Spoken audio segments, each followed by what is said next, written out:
Somewhere, there is a crime happening. In 2010, a group of filmmakers produced their own remake of Footloose. Now, they're doing it with Robocop. 55 scenes by 55 filmmakers. Dead or alive, you're coming with me. 10 Alex Murphys. 12 Clarence Boddikers. 15 Lewises. And 30 Robocops. Hey guys, it's me, Robocop. Yes, just go, go, go! That's as good as it gets!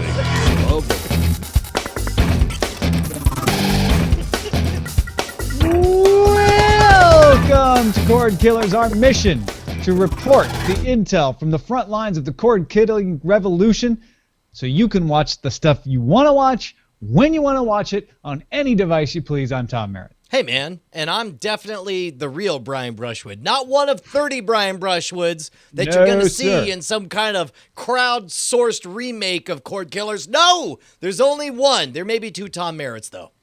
55 Tom Merritts. 55 Lamarr Wilsons join them to discuss cord cutting. Very large Lamarr Wilsons. Hey, how you doing, guys? Hey, man, great to see you, Wilson, dude. Mashable contributor and edutainer on YouTube. You can find him at youtube.com/Lamarr Wilson. Thanks for joining us, man. Man, it's one of my favorite shows. I'm so happy to be here. This is going to be interesting because I wanted to preface this show by saying I just got cable again recently, and so I'm on the verge of taking that box back. So this show may kill the cord for me. You might do it live right here today. So let's see what we can do. It's a lot of responsibility. I'll tell you what, man, you wouldn't be the first. We apparently are on a mission, and we're making converts all over the place. Yeah. People, by the way, who are watching us live, we transmit live every Monday at 4 p.m. Pacific time.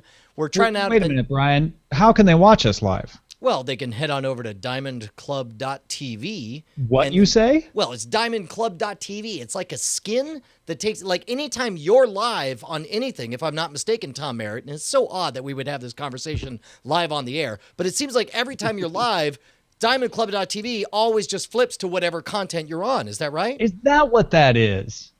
I get it now. DiamondClub.tv is just a place for the Diamond Club to say, here are the things we like to watch. Yeah, exactly. Well, and when I go live, I guess we switch it over to DiamondClub.tv on Brian. But the best part is, like, even if I release something offline, like a Scam School episode, something that's a YouTube video that's not happening in real time. You wouldn't be able to watch that there, right? No, you would, because get this, Diamond Club flips it over, and as soon as that episode premieres, you play that whole episode, and get this, every single person watching it is watching the genuine YouTube video, but they're all watching it, boom, synchronized, so they could chit-chat. What wizardry is this, Brian? It's Russian technology. Oh, Sochi. I get it. In that we're Russian to get it out and make it actually work. All right, let's get into killing some cords. Let's litter the information superhighway with the corpses of your wires with our primary target. Hey, HBO and Netflix starting to have a little, like, whose revenue stick is bigger than whose. Time Warner revealed HBO numbers in their earnings report Wednesday for the first time. They usually just kind of obfuscate that, but they were whipping it out there. Revenue was $1.3 billion for operating, or I'm sorry, $1.3 billion in revenue in the last quarter of 2013. So that beat Netflix's quarterly revenue, which was $1.2 million, which is very close. But HBO made a big deal about it. They make money. $1.791 billion in all of 2013 was their operating income compared to Netflix's $228 million.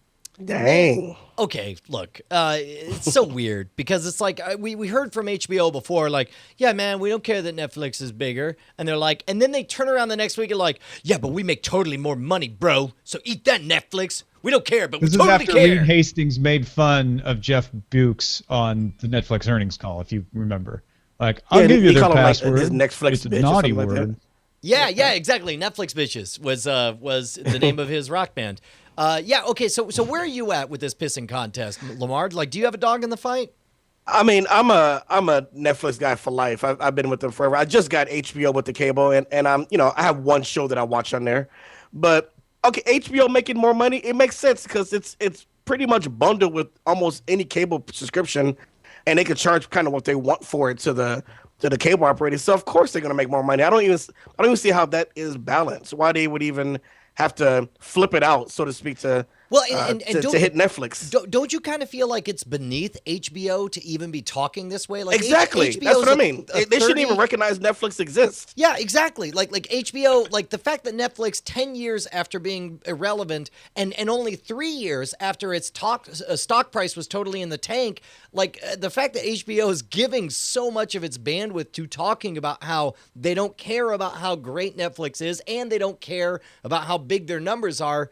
I don't know. That's surprising to me, Tom. It's like Netflix getting upset at my YouTube channel growing and being threatened by it. That's the equivalent. It just doesn't matter. It's so silly. Well, okay, let's not overinterpret this. Time Warner put the HBO numbers in their earnings report. They didn't actually sit there and bash Netflix in their earnings call or anything like that. And so, but it is significant that they did that. And I think the reason is because a lot of the headlines lately have been Netflix gaining on HBO. For instance, Netflix added 6 million subscribers and added 2 million subscribers in just the fourth quarter of 2013. And that's compared to HBO, which added 2 million customers the entire year. And we had that story a while back about whether Netflix was adding more subscribers than Showtime or HBO and this and that. So what HBO is trying to combat is the perception in the marketplace, especially the stock marketplace, because Time Warner is a publicly traded company, that HBO is dying somehow because Netflix has just, wiped the floor with them. HBO is like, we're still kicking, you guys. We're making tons of money. Yeah, I guess it makes sense, but it's just weird. Like the more I'm looking, like I've sort of felt like HBO has been in a situation that that makes sense for where they are right now, but you could tell that very quickly they're going to find themselves in a squeeze. Like right now, they're trying to please all of the cable companies who, of course, give them enormous amounts of fees and make this channel of distribution possible. So it makes sense for them to poo-poo this and that. But that window is just going to get smaller and smaller, and they're going to look dumber and dumber until at some point they're going to have to snap and say, oh, we agree with you guys. Cable companies suck. So here's the question. And maybe you all have talked about this in another show, but why haven't they just spun off the HBO Go to its own thing? I mean, well, number one, they have in small regions where HBO didn't previously have a presence, like HBO Nordic. HBO Nordic is the most famous of correct. those, yeah. Like HBO Nordic was a case where HBO had no brand. They're like, here's a safe place. Let's go ahead and spin it out. They didn't promote it. They didn't blow it up. And while people were familiar with HBO programming, apparently from the letters we've received from people who are there, it was not very obvious that this was a great opportunity to get all of HBO. However, in the meantime, the big reason they don't do it in the United States is just because they owe so much money. Like this is their big fat cow, is their cash cow is the cable companies, and so of course they're not going to go out of their way to try to dismantle that. However, we have seen them do little pokes here and there. For example, essentially giving a wink and a nod, and this is not HBO's official position, but we've heard some of the top brass say, hey, look, we all know you guys are sharing passwords, and that's fine with us. We don't mind. We don't condone it, but we feel it's a compliment, is usually the kind of way they say stuff like that. Yeah, exactly. So HBO obviously going the way of Netflix, but things like HBO Nordic, and we've talked a lot about that, they're the things that are pulling down the revenue of HBO. I think what they're trying to say is, hey, all you guys who want us to just become Netflix, why would we do that when we're sitting on these mountains of cash coming in? When the model changes enough where it makes sense for us to move all of our money into a Netflix-style thing, we'll do it and we'll crush them, is probably what they would say, I'm guessing. But it's just not the time yet. And that's a pretty compelling argument, that amount of money there. Yeah, I mean, it's like, look, you can't argue with the crazy money all at once. Sorry. Yeah, I don't know what to say as far as HBO. I guess what we should say is let's move on to our secondary target. Next segment.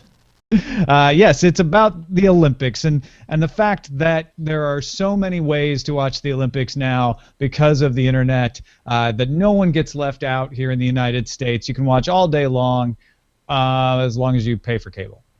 Yeah, I'll tell you, we've talked about this before, and I think that this is sort of, I can't decide if it's a Trojan horse or what will eventually bring about, our vision of being able to watch what you want, when you want, on whatever device you want. The closest you can get to what you want, when you want, on whatever device you want is, sadly, to have a cable subscription, because that is what everybody is gravitating to, where it's like, as long as you're paying for Time Warner Cable, then you authenticate, and now you can watch HBO Go. Now you can watch the Olympics. Now you can watch ABC. Now you can watch Fox. You can watch all this stuff. The only thing I don't like about this is the price. I mean, at least they're taking a step in the right direction. Marv, you been watching much of the Olympics? No, I don't watch none of that. You don't care. Yeah. So it doesn't matter. And that's the problem with discussing this. Sometimes you talk to cord cutters and they're like, yeah, I don't care. Which is bad for the people who might switch, because there's no monetary pressure on NBC. NBC like broke even on the London Olympics. They're probably going to make money on this Olympics just barely. And the reason is because of broadcast television. They are not making money off of their digital transmission. So they have no incentive to open it up. They have no incentive to do more with it, make it more innovative. And all I've seen about their digital coverage, and I really haven't tried it myself, but all I've seen is complaints. Yeah, I mean, the thing, and I know you said that it's not in their interest to, but NBC is a broadcast station, so to make people authenticate, I mean, I saw waves of tweets of people complaining about it who don't have cable, who did want to see it. They wanted to see the opening ceremony, and they wanted to see a couple of things, up an antenna. and they just couldn't do it. Okay, but the average teenager that that doesn't have cable or whatever, or the family doesn't have it, they're just on their computer saying, "Hey, I want to see some Olympics," and they can't, or they see highlights. Now wait a minute, Lamarr. Are you saying to me that the average teenager is not going to go out and buy an aerial antenna from their local Radio Shack and climb out on their parents' roofs and set that up? Let's climb on the roofs. I'm pretty confident in that. Yeah. Put it on a desktop if you live in a city. All right, now I understand theoretically this is fine, but okay, tell me this much, and this is the problem with aerial antennas in general. Like, even if you go with a Leaf, something that's only $40, are you going to spend $40 just to watch the Olympics and understand that you're not even going to watch it in a decent DVR-like experience? You're only going to watch it in a real-time, blink and you miss it kind of scenario. You don't do it just for the Olympics, but there is a lot. I mean, all silliness aside, a $40 Leaf and a $150 TiVo Romeo, and suddenly you have all the major broadcast networks available for DVR, given the condition that you live in a place where you get good reception. And that is a killer condition for a lot of people, especially in rural areas. Well, and plus also you're looking at a $200 upfront commitment if you want to have DVR experience and a decent signal, if you can get that. If only, Tom, there is some other way that didn't require such a big upfront investment that I could get the full Olympics experience. Yeah, I have no idea what you would mean. That pretty much brings this conversation to an end. Let's go to signals intelligence then. Okay. There's no such possible way of doing that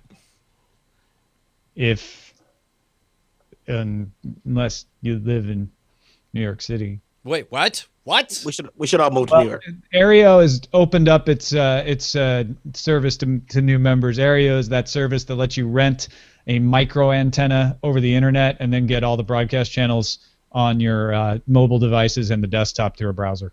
And they've got a cloud DVR. Now, hold on. I'm seeing a couple of stories here because Aereo completely closed out in NYC, right? And that was because... Yeah, they said we ran out of capacity. We don't have any more antennas. Give us a while. And so on the 5th in New York City, they started taking orders again. And they had a wait list, so they were satisfying the people on the wait list before they opened it up to everyone else again. But on the 4th, they ran out of capacity in Atlanta. This is huge because the big question with Aereo, we had talked about Aereo, of course, from the legal standpoint. And for those of you who don't know, in Aereo, you rent a very specific antenna that belongs only to you and that you're able to access their cloud-based DVR. It in every way complies with the letter of the law. The question legally is whether or not it is a way to circumvent the spirit of the law. And that discussion is neither here nor there because early on we were talking about this, like, is this something that people want? And we weren't even sure of that. And yet we're looking at sellout situations in multiple cities. Here's my question to you, Lamarr, is how many of these sellout situations are due directly to the fact of the right now interest in the Olympics? Because if you're in one of these markets, For $8 a month, you get a cloud-based DVR. You can watch any of the Olympics you want in whatever order you want, however you want, on whatever device you want. Oh yeah, I think the Olympics was huge for the reason, because I got to imagine in New York it's already expensive as hell to live there, and I can't imagine how many people have satellites or cable there. So to try, I mean, $8 a month, you're being offered something that you could just use your laptop or your iPad. It's a win-win situation, and I would have jumped on it too had I heard about it in New York. So I think absolutely the Olympics had a big part in it. But that's actually a good thing because this gets them some more national promotion to open up to new cities. Well, it was the Super Bowl too, right? Which is also over the air. So between the Super Bowl and the Olympics coming up, that's what I think that's a big reason New York City ran out, and Atlanta too, probably, is you had two big pushes of things people wanted to watch over the air. Now granted, I think people overestimate the difficulty if they live in a proper broadcast area of getting those broadcast networks. But there is something to like, but then I don't have to go buy anything, even if it pays for itself over the long term. $8, that, over the course of a year is still only $96. That's not even the price of one of those TiVos. And I get a cloud DVR, and I get all the broadcast networks. But again, you're not going to be able to authenticate, but you wouldn't be able to over the air either. I'll tell you what, man, like I think to myself, and I've said this before, but once you've paid $9 for a one beer at an airport, your whole view of economics has changed. Like all of a sudden, it's like you're telling me I can get a whole month. I can get all of the Olympics coverage plus all of the other TV watching for less than the cost of an airport beer. It's like, well, maybe. Well, I will you're jump not in. getting all the Olympics coverage, and that we kind of skipped out of the Olympics situation a little before I made this point. You're only getting the broadcast Olympics coverage, and NBC limits what's on broadcast. It's always tape delayed. They tape delayed the opening ceremonies. They even edit the opening ceremonies. Are they putting? So if you want to watch live stuff, and if you want to watch stuff throughout the day, you've got to have cable because it's on NBC Sports Network or it's on MSNBC or CNBC sometimes, unless you use a VPN to get some other country's coverage of the Olympics, which is run live. Huh? Yeah. That's what I was about to ask. Because I remember 4 years ago they were putting, the Olympics on CNBC, which I thought was hilarious. But I didn't know they were doing that again this year. So yeah, there's a lot of coverage happening across their networks. So, but I think the good stuff is just still on the main NBC. I think that's the one people want. Not really. Well, sort of. It depends. It depends if you want to watch it live or not. Okay. Excuse me. And this is the question is, are you guys more a live type of person or, because I'll be honest, like I very rarely ever turn on the television and just to watch whatever's live. And when I do, it's always a novel experience, usually at a hotel or something like that. And I'm about to go to this national convention that I go to every year, and every 4 years there's always the Winter Olympics on, and it is the only time I ever watch live TV. And I don't know, I kind of like the background noise, but my house is noisy enough that otherwise, if I cared about the Olympics, there's no way I would watch everything live. I would only watch highlights, especially because it's in another time zone. It's on the other side of the world and all that stuff. How about I give you the worst of all worlds then, Brian? All right. No highlights. Pretend live that in some cases is actually almost 24 hours old. So in other words, broadcast television. But I'm not even watching it live as it's broadcast live because I'm watching it delayed on my DVR because I have Aereo. Right. And I do love how, oh, go ahead. Sorry. If you are watching it live in Canada, say on the CBC at 9 in the morning, you're going to see what's in Sochi, Russia at 9 p.m. at night. So you're watching all of these events that happen at 9 a.m. And then you can still be watching things at 9 p.m. or 10 p.m. at night on the West Coast, say in Vancouver, that are happening at 9 a.m. or 10 a.m. in the morning. However, what NBC is going to do is they're going to take all those things that end at 9 in the morning West Coast time. They're going to put them tape delayed even 3 hours later than the East Coast gets at 8 o'clock and run those till midnight. And even though there's live Olympics going on, because they don't want to upset the East Coast viewers, the West Coast won't see anything live. It'll see 24-hour-old content.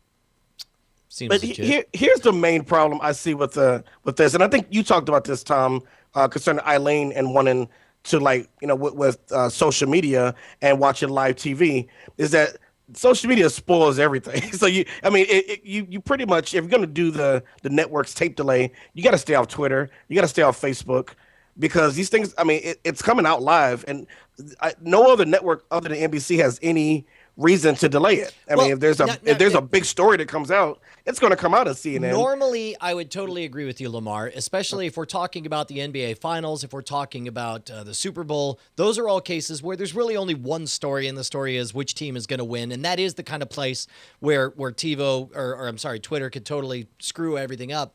But more than anything else, the Olympics is sort of this big hodgepodge that when everybody comes to it, nobody really has an expectation of what the big story is. And that's the reason you get these heavily edited packages, and NBC has to sell you on the story of why everybody's excited about this youngster from the farms who might be able to do the triple dibble backflip and the snowboard, whatever. And in that regard, I almost, because there's so much, I kind of don't want the raw pipe. I kind of want these edited tales. Help me understand why I should care and what the players are in that case. So you like the story behind it? I mean, and I guess that makes sense. Yeah, I mean, sure. Let's say I do. I guess I don't even know that I do, but it's like I understand the benefit behind it. Right. You want to know why you value that hero, right? The value of a hero is different for different people. And so those packages kind of help you wrap your brain around, oh, this is why this person should be an Olympic hero to me. Kind of like, Brian, the way our Patreon subscribers are heroes to us. Oh my gosh, that's not even a joke. Lamarr, have you messed around with Patreon before? Have you seen this Patreon? I know exactly what it is. They actually pitched me to try to do it for my channel, but I don't think it fits for what I do on YouTube, but I think for what you all do, it has been kicking ass. And that's exactly right. Because like I know that you're an established presence on social media. You're an established presence on YouTube. You have your fan bases. You've already built it. We and this show had to kind of jump off a moving train, and we had no safety net behind us. We were just like, we're just going to go out and be independent and see what happened, which is terrifying. And the dumbest way to possibly do something, enter Patreon. People went to patreon.com/cordkillers, and they all they did was they clicked like, yes, I'll give you 25 cents an episode. Now, 25 cents an episode is not a lot. It's only $1. You know, the other day we got a Patreon pledge of 1 penny per episode, Tom. And I was thrilled. We'll take it. I was thrilled. And because once you pledge anything, you're in the club. You get the spoiler in zone, or it's spoiler in time earlier. It's tough that the name is a sentence. That's always weird. It's spoiler in time. You get it early. You get it in a convenient feed. You get behind the scenes access. We record special videos for you guys. It just lets us know that you care enough to give us something, literally anything. And it turns out 1,276 of you guys have pledged, and it means the absolute world to us because it makes this suddenly the single most important property we do every week. Is that right, Tom? Absolutely. Patreon.com/cordkillers. We literally could not do it without you. We wouldn't have been able to get this off this way. We can't thank you enough. Thank you so much. So we're not even going to try. Yeah, it really should. Like, I think for this kind of thanks from us. I think this kind of program really shows you who your true fans are, and that's not a knock on casual viewers, but like you, again, I knew the story of how you all jumped off the train or thrown off, whatever it was called, and to have people say, you know what, yeah, okay, we weren't paying for this before, but we love these guys, and I just think it's remarkable that you all have such a tight fan base that not even I can claim on YouTube, or a lot of YouTube people, even if they had millions of subscribers, they don't have the loyal people that you all do. I mean, people love you more than they do the show. And I think that's the kind of audience anybody would kill for. So I'm very proud of you all. And you have a freaking awesome audience. I really like that. You're too kind, sir. Yes. Agree. And I agree about the audience. Absolutely. All right, let's gear up before we tear up. Well put. Hey, not much going on in the devices part of the world. I guess Chromecast is coming to Australia soon, so good for you Australians. They put a new channel on the Apple TV, and it's just the Ed Sullivan Show from 50 years ago. It's a Beatles channel. It's a whole channel dedicated to the Beatles, like overall journey, or just that one appearance. No, it's just back-to-back performances on the Ed Sullivan Show from 50 years ago. I mean, it's the 50th anniversary of that. I get that. It's a big deal. No, it's a temporary channel. Yeah. I mean, that's the thing is when essentially, the only cost is your time to set it up, you can get away with doing that. You know what? Actually, now might be a good time. This episode, more than usual, we got a lot of good feedback, and I wasn't sure what to cut. So since we're talking about gear, why don't we talk about this letter that we got from Bob that says he just listened to a recent episode, and there's something that bothers him as a listener. When comparing devices to use to cord cut consistently, there is misinformation, he says, pushed about the Apple TV and AirPlay. As is often the case, the impression is given that the AirPlay only supports mirroring mode, which essentially the app takes over the screen and then it doubles whatever's on the app up to the screen, rendering the device unusable in the meantime. He says it's always contrasted with Chromecast, where you set up a feed and then it handles it on its own. Bob says this is not the case at all. Mirroring is but one AirPlay mode. Almost all the apps support the second mode, where just like Chromecast, you press a little button, it slings it on there. He says Netflix, YouTube, Dailymotion, etc. will sling it over there, so then you could go off and play your Flappy Bird, or used to be able to. And it does not dominate the device, and he wanted to correct that information out there. Well, that's also a bit of misinformation, right? Aha! Gotcha, Bob. No. Bob's not wrong. I'm just saying there are times on an iPad where you have to mirror. And those are the times when we're talking about, because there are not times on the Chromecast where you ever have to mirror. So when we make that comparison, yes, Bob's right. We probably should go through the song and dance of saying, now many of the most popular apps will have a mode that will AirPlay without needing mirroring. And those are great. And we're not talking about those. But there are other times when you're doing an app and it doesn't have the AirPlay built in to do it right. And so you do the AirPlay mirroring. And when you do AirPlay mirroring of things, then it just mirrors. Also, OS X Mavericks makes it really easy to extend the desktop. It didn't always work that way. So older laptops are not going to work that way either. Or if you're using AirParrot to do your AirPlaying, instead of it, let's say you have an older machine that doesn't have AirPlay built in at all in OS X. We have an old MacBook Air like that. AirParrot will only do the mirroring, not the extended desktop. So what we're saying is there are plenty of situations where you have to AirPlay mirror, and with Chrome, you don't have to. Chrome just doesn't work that way at all.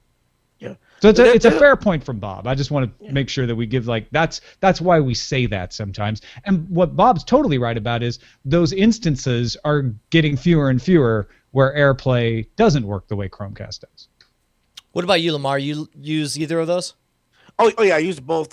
It's weird because I've had a problem where I've used like the PBS app, for instance, and it has the AirPlay on it, and my iPad will turn off after 10 minutes, and then because it did, the Apple, it'll go off on the Apple TV, or if I change, went to home or something. So, and I don't know if those kinks are still being worked out, but I've actually seen that happen. Settings, screen does on some of the apps, yeah. Or I just gotta leave the iPad on or the iPhone on. It was really weird because I thought it should just go to the TV and then I can use the device. So I've had a little trouble with that.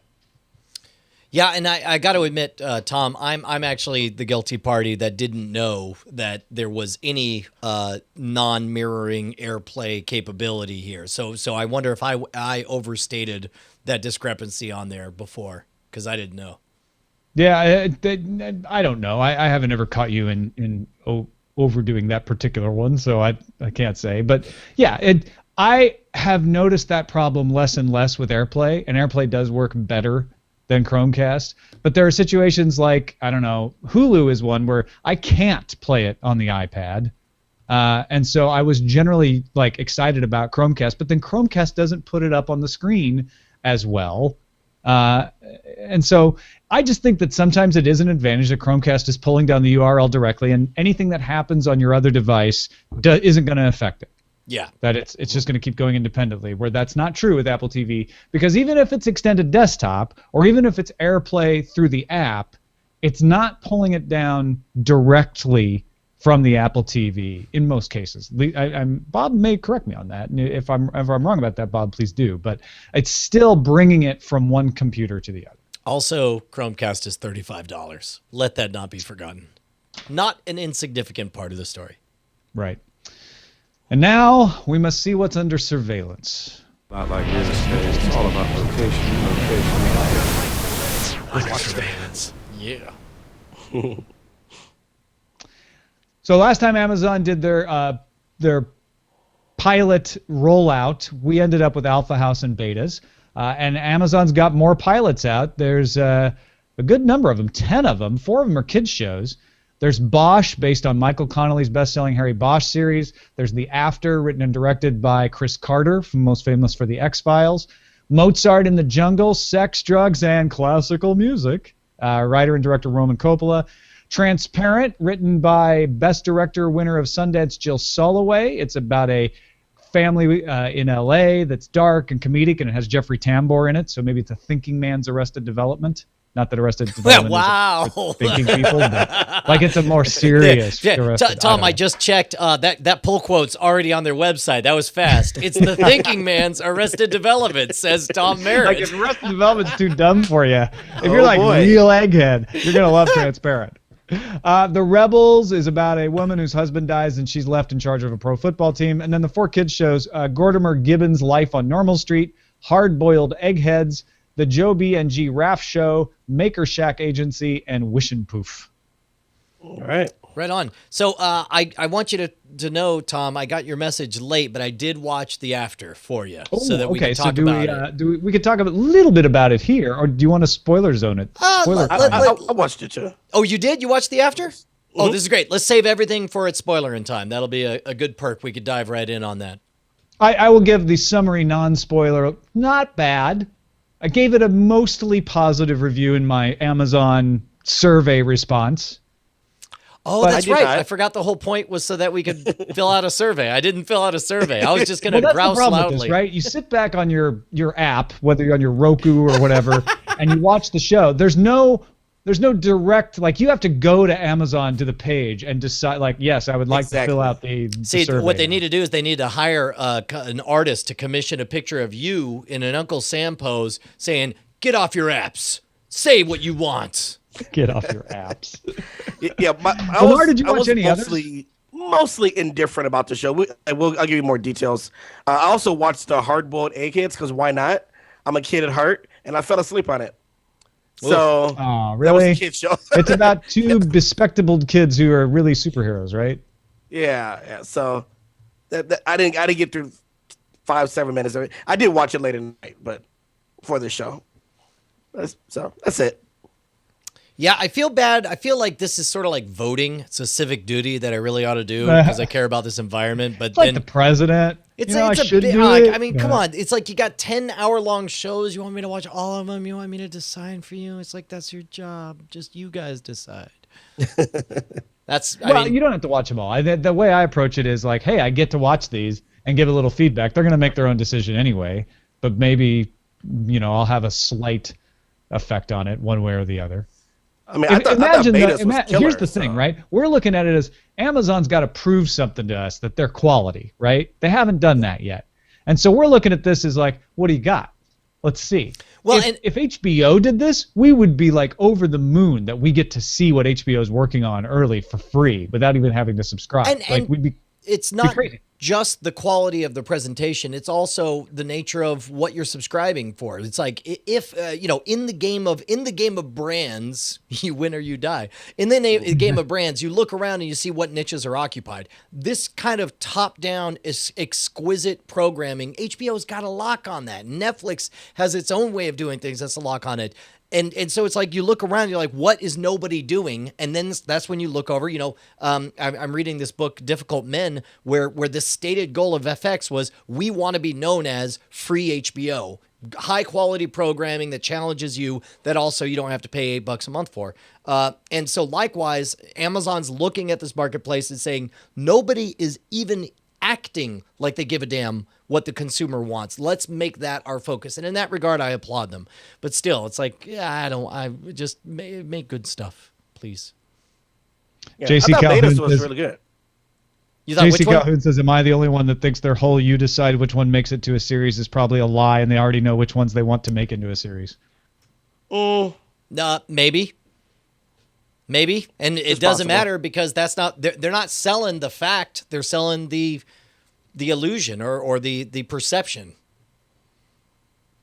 Lamarr, you don't think so, huh?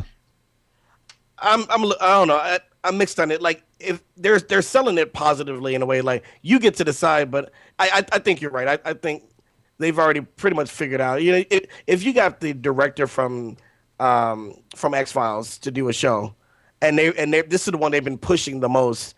If people say they hate it, I doubt they're not going to put it out. Now, anyway. however, think about like a third place thing where it's like you got two and you're like, well, we kind of like both. And then one clearly is more beloved by the populace. I think it will actually matter in that regard. That's the thing. I think J.C. Calhoun and the rest of us would like to think that these executives are so competent that they would be able to look at this list of 10 shows and go, those are the hits.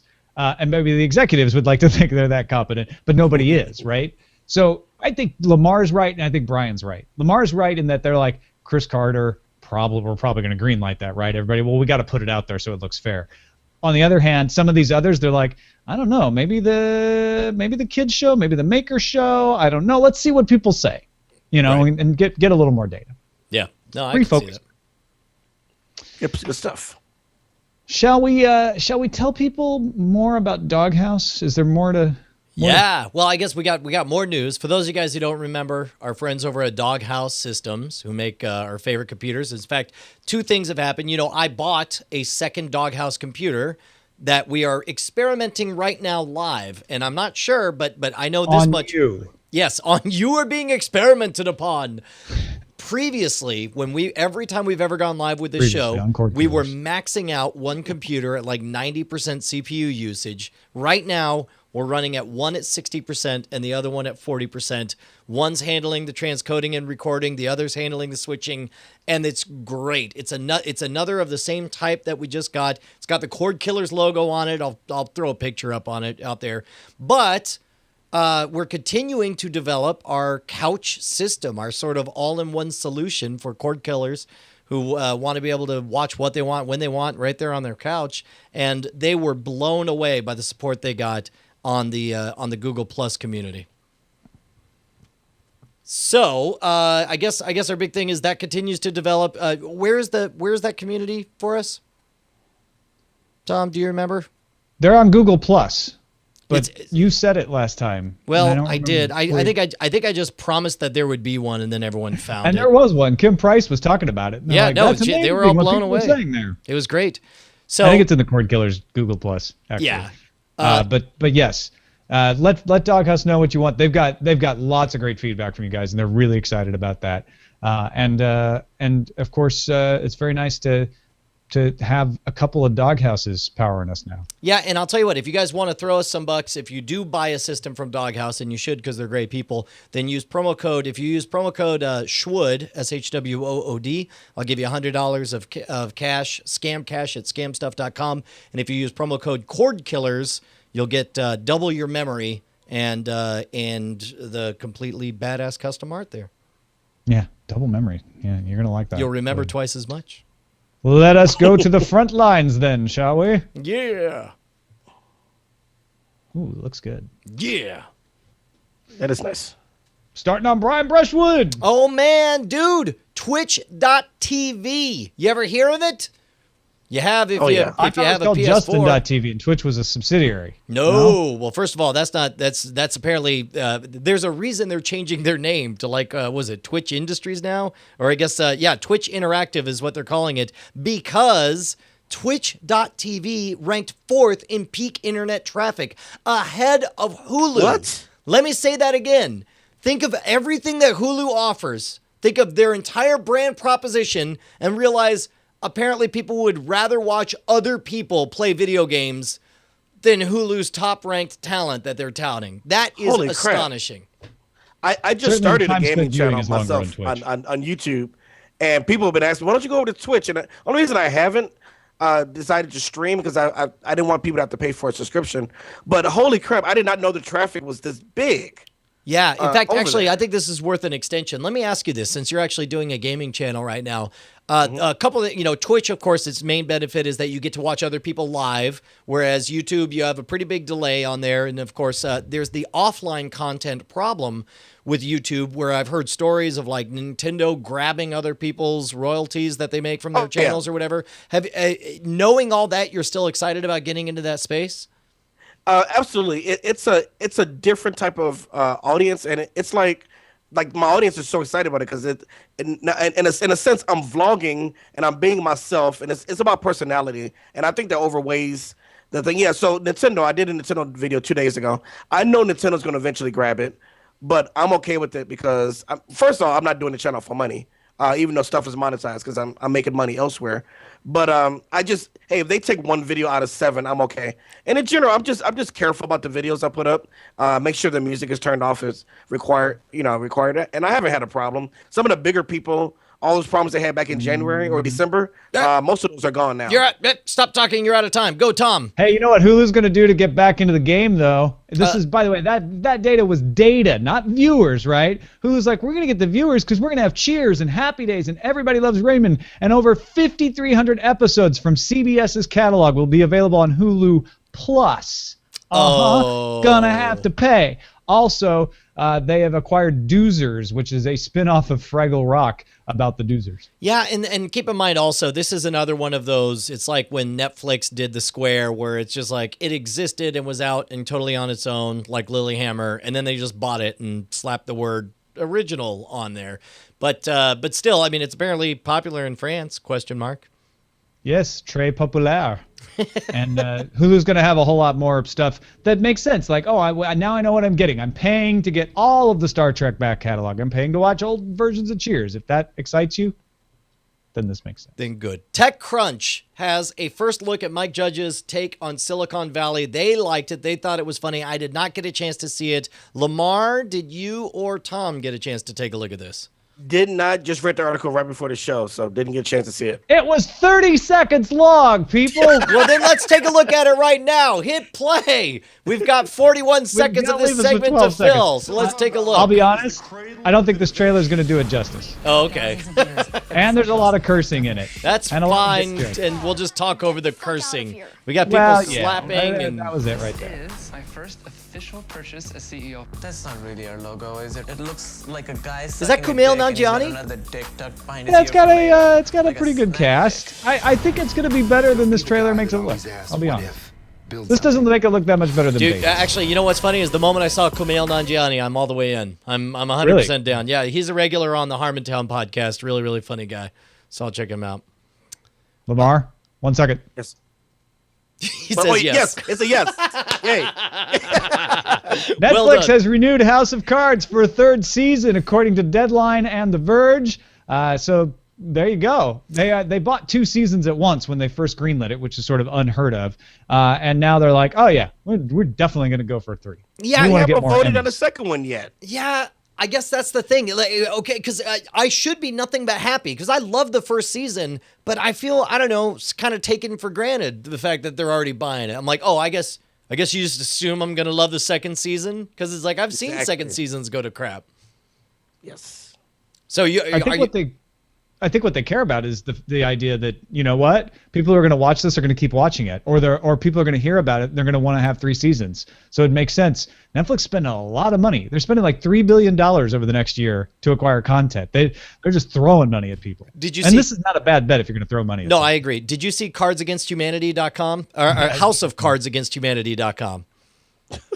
They made a special version of it just for the show. Check it out. Oh my god. Speaking of which, if you're also talking about awesome top tier game winning talent and videos, then make sure, of course, you guys are, if you're anything like me, you are excited about the return of Game of Thrones coming up here shortly. So there's a 15-minute featurette with a whole bunch of behind the scenes stuff. I got to be honest, I watched the first 2 minutes of this and I stopped. I'm like, I'm not going to get anything out of this. I'm already committed. I'm already definitely going to watch. I'm already definitely in love with the series.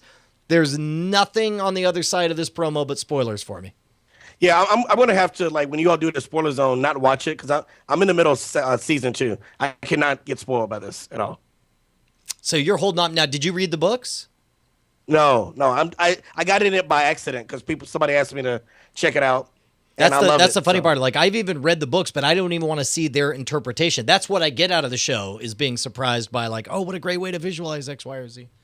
All right. Finally, this I think is interesting for cord killers because it's a different way of viewing something. There's an iPad app called Ken Burns, which is taking pieces of, well, what is it? 136 hours of Ken Burns documentaries and turning them into new documentaries by having little snippets of introduction by Ken Burns and then streaming bits together from various other Ken Burns documentaries. Oh, you have the app. This is cool. The free app. You get the innovation timeline for free. You have to pay $10 to unlock the rest of them. So now this is they sort of positioned it as this being a mixtape, where it's like, you make someone a mixtape, and they're individual songs that are all usually connected by a thread or something you want to say to someone, but they all came from exquisite albums that people worked for years in order to make. So it doesn't take anything away from the music, but it's just they're all connected by a theme.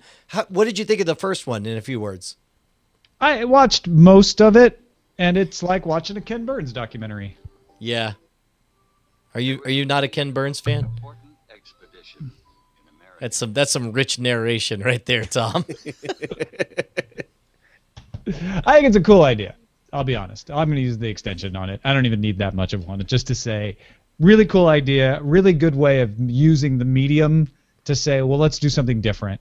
Let's take all of this great content that we have that nobody's going to be able to consume all of it. Civil War, jazz, baseball, put it together in new and interesting ways. I can't wait to check out some of the others. I think I might actually plunk down the $10 for it.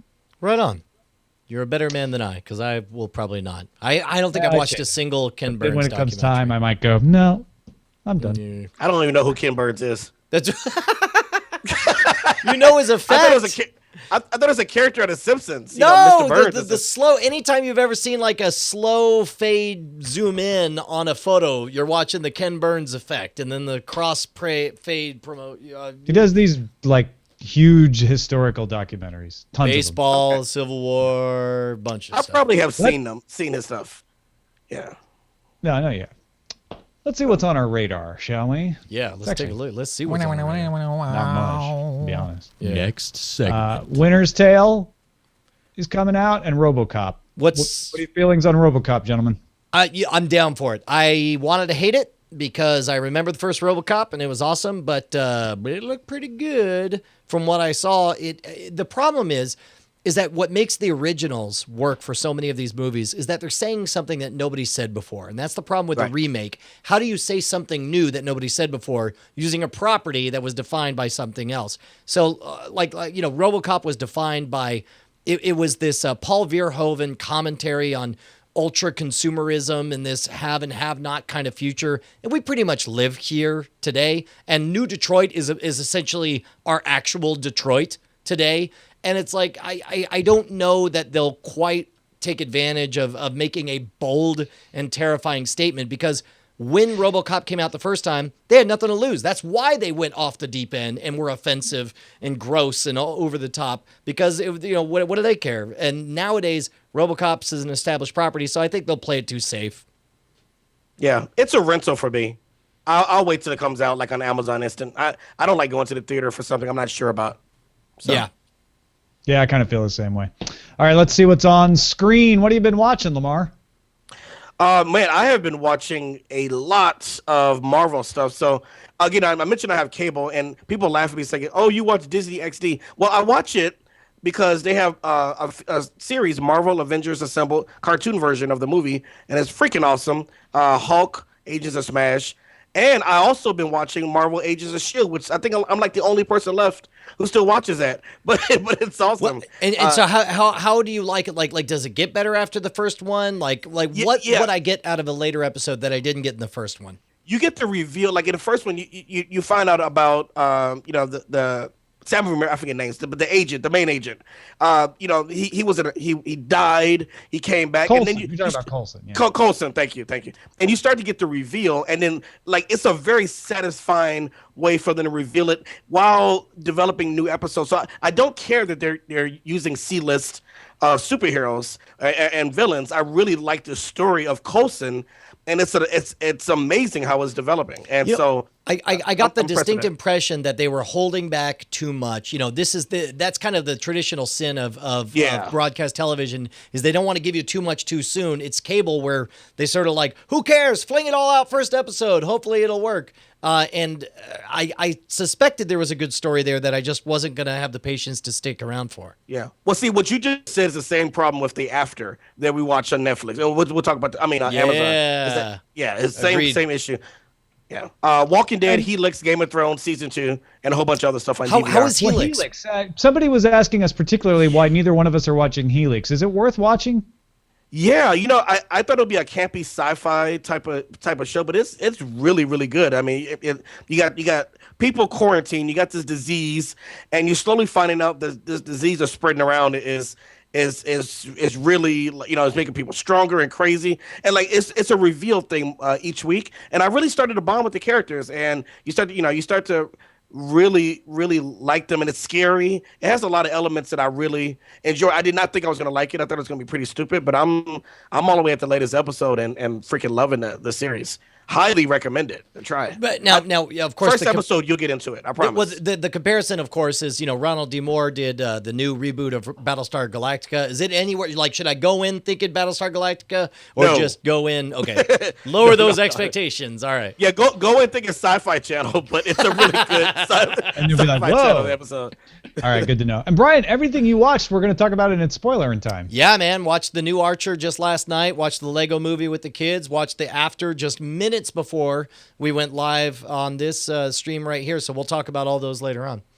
I watched Spoiler alert, Downton I Abbey liked in two addition of to them. those three that Brian watched, and it's very Downton Abbey-ish. If you're already into Downton Abbey, you're going to continue to enjoy Downton Abbey. Yes. And Walking Dead. Brian, are you going to watch? Nope.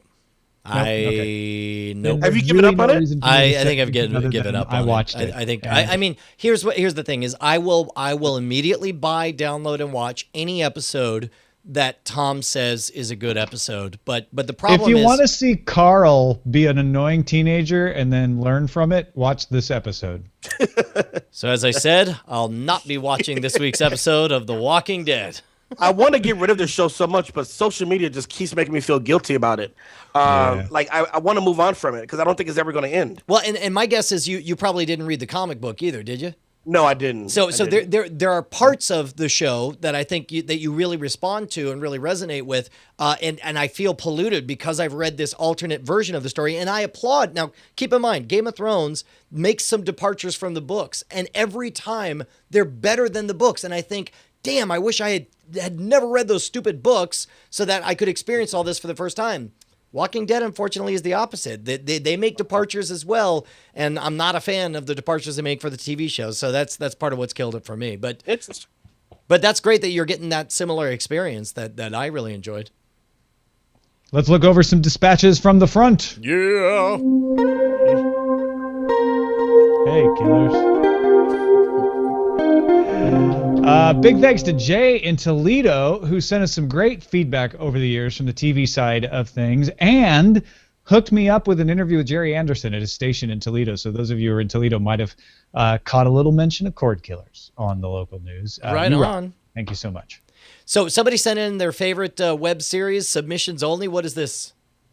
Oh, this is Lisa Glassberg on Twitter, just recommending this web series. You've pretty much said all there is to say about it. I didn't know if it's it was called something Submissions Only, and it's about an online sitcom about auditioning in New York City. Yes. Okay. I was just afraid that like maybe you had seen it and had something insightful to blow my mind with, but you were apparently afraid for no reason. That's I'm always scared of nothing. I'll tell you what I'm not scared of is the giant cojones of our own Cibigons, who put this is a preemptive standing belly clap for just give us just hit play. They take my Just hit play. money for a crappy feed. The cable business sucks indeed. We need a cord killer coming round. Wait to for it. Change my feeds. Hang in there. Hang in there. Now I ain't saying I'm a cord killer, but I ain't messing with remotes. Now I ain't saying I'm a cord killer, but I ain't messing with remotes. I watch things the way I want. I watch things the way I want. I watch things the way Seb I want. Gods, you are On my amazing. damn device. Yeah, that's at soundcloud.com/sebgonz. That's SEBGONZ/cordkillers. He does the entire song. It's freaking amazing. That is king. Wow. I love that. And what I love is that he clearly regretted doing it, and then as he's tweeting, he's like, "I can't believe I've done this. Here this is," and then off it goes. Fantastic stuff, man. Absolutely loved that. I was just laughing all over the living room when I finally got to click on that link last night. George wrote in, I think he has a way forward for me. He says, on the cord cutting decision, I set my DirecTV account on vacation mode for 6 months just to try cord cutting, right? It's a safety valve. Say, don't charge me, suspend my subscription, but keep me in the system because I might come back. George says, after setting up a Windows Media Center system, I can now kill the DirecTV account with confidence, as I'll be ready to counter any argument with the DirecTV retention department. Well done, George. Yeah, so That's very good. Now, and so you had mentioned, Lamarr, that you're flirting with the idea of cutting the cord. Are you even shaving it yet, or you're still full on the tit? I mean, no. I'm at the very edge. And again, I didn't have cable for years. I was a huge cord cutter. I'm not sure why I went back, but there's a few shows that are holding me.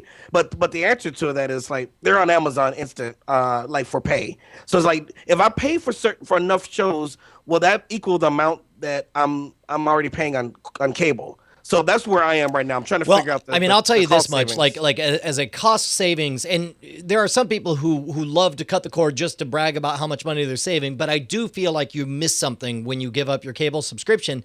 But I feel like what you get is essentially only all the content you care about when spending the same, if not less, money. It's once you open up $100 a month, there's a lot you could do. We got a quick story of somebody cutting the cord here. Charles in Raleigh says that he canceled his service on the day of the big game. And I love the fact that nobody's allowed to say Super Bowl anymore. Somehow you can say Super Bowl. You just can't use it as in a promotional context. Right.